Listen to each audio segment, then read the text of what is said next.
പല ലൈംഗിക രോഗങ്ങളും, ഇവനൊരു ഹെർപ്പിസ് ആവട്ടെ, ഒരു ഡിസ്ചാർജസ്, ഇപ്പം വെള്ളപ്പോക്കെന്ന് പറഞ്ഞിട്ട് അസുഖങ്ങൾ വരുന്നുണ്ട്. അതെന്ന് പറയാൻ സാധാരണ ചെറിയ എമൗണ്ട് ഒന്നുമില്ല. 30 ദിവസം പാഡ് വെക്കേണ്ടി വരിക. ആലോചിച്ച് നോക്കും.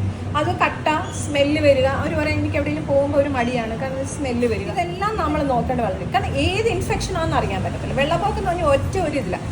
അതിനെ നമ്മൾ പിന്നെ ടെസ്റ്റ് ചെയ്ത ഗൊണോറിയാണോ സിഫിലിസ് ആണോ, സിഫിലിസ് എന്ന് പറഞ്ഞാൽ ചെറിയ പരുക്കളായിട്ട് വരുന്ന, അത് മറ്റു ഏത് ഇൻഫെക്ഷനാണ് പിന്നെ ടെസ്റ്റുകൾ പലത് ചെയ്താലേ അറിയാൻ പറ്റുമെന്ന് വെച്ചാൽ. വെള്ളപ്പൊക്കം സാധാരണ കോമൺ ആയിട്ട് കാണുന്നതാണ്.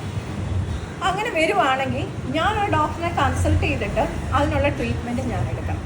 അത് വെച്ചുകൊണ്ടിരിക്കാൻ പാടില്ല.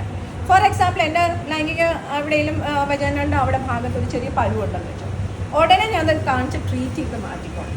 അതാണ് ഇത്. അല്ലെങ്കിൽ എന്ത് പറ്റുമെന്ന് വെച്ചാൽ ഈ ഇൻഫെക്ഷൻ നമ്മളെ പാർട്ട്ണറിന് കൂടി, പാർട്ട്ണർ ട്രീറ്റ്മെൻറ്റ് എടുക്കുന്നത്.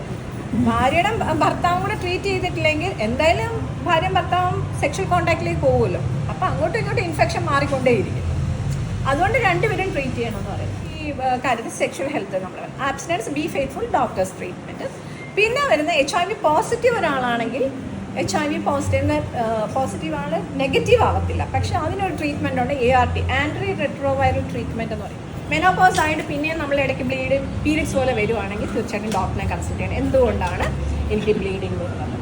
രണ്ടാമത് ഏനൽ ബ്ലീഡിങ്. നമ്മൾ പൈൽസ് ആണ് വെച്ചുകൊണ്ടിരിക്കും. റെക്ടൽ ക്യാൻസർ ആവാം, സ്റ്റൊമക്കിൽ എന്തെങ്കിലും ക്യാൻസർ ആവാം. അത് തീർച്ചയായിട്ടും പൈൽസ് ആണോ അല്ലാതെ എന്തെങ്കിലും ആണോ എന്ന് നമ്മൾ ശരിക്കും പറഞ്ഞ് കാണിക്കേണ്ട അത്യാവശ്യം ബ്ലീഡിങ്ങിൻ്റെ അകത്ത്.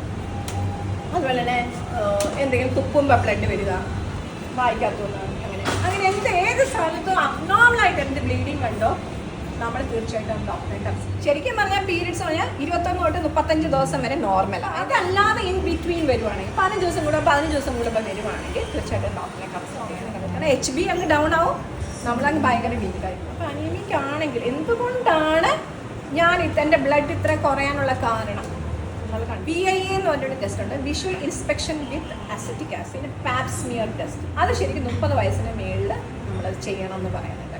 സെർവൈക്കൽ ക്യാൻസർ പ്രിവെൻഷന് വേണ്ടി ഇപ്പോൾ വരുന്ന 9 വയസ്സിന് മേളിലുള്ളവർക്കുണ്ട് HPV വാക്സിനേഷൻ. അതുപോലെ തന്നെ കുഞ്ഞുങ്ങൾ ഉണ്ടാവാത്തവർക്ക് എന്ത് പറ്റും? സെർവൈക്കൽ ക്യാൻസർ വരാനുള്ള സാധ്യത, യൂട്രസ് ക്യാൻസർ വരാനുള്ള സാധ്യത കൂടുതലാണ്. നേരത്തെ പീരിയഡ്സ് വരുന്നവർക്ക്, 12 വയസ്സിന് മുന്നേ പീരിയഡ്സ് വരുന്നവർക്ക് സെർവൈക്കൽ ക്യാൻസർ വരാനുള്ള സാധ്യത കൂടുതലാണ്.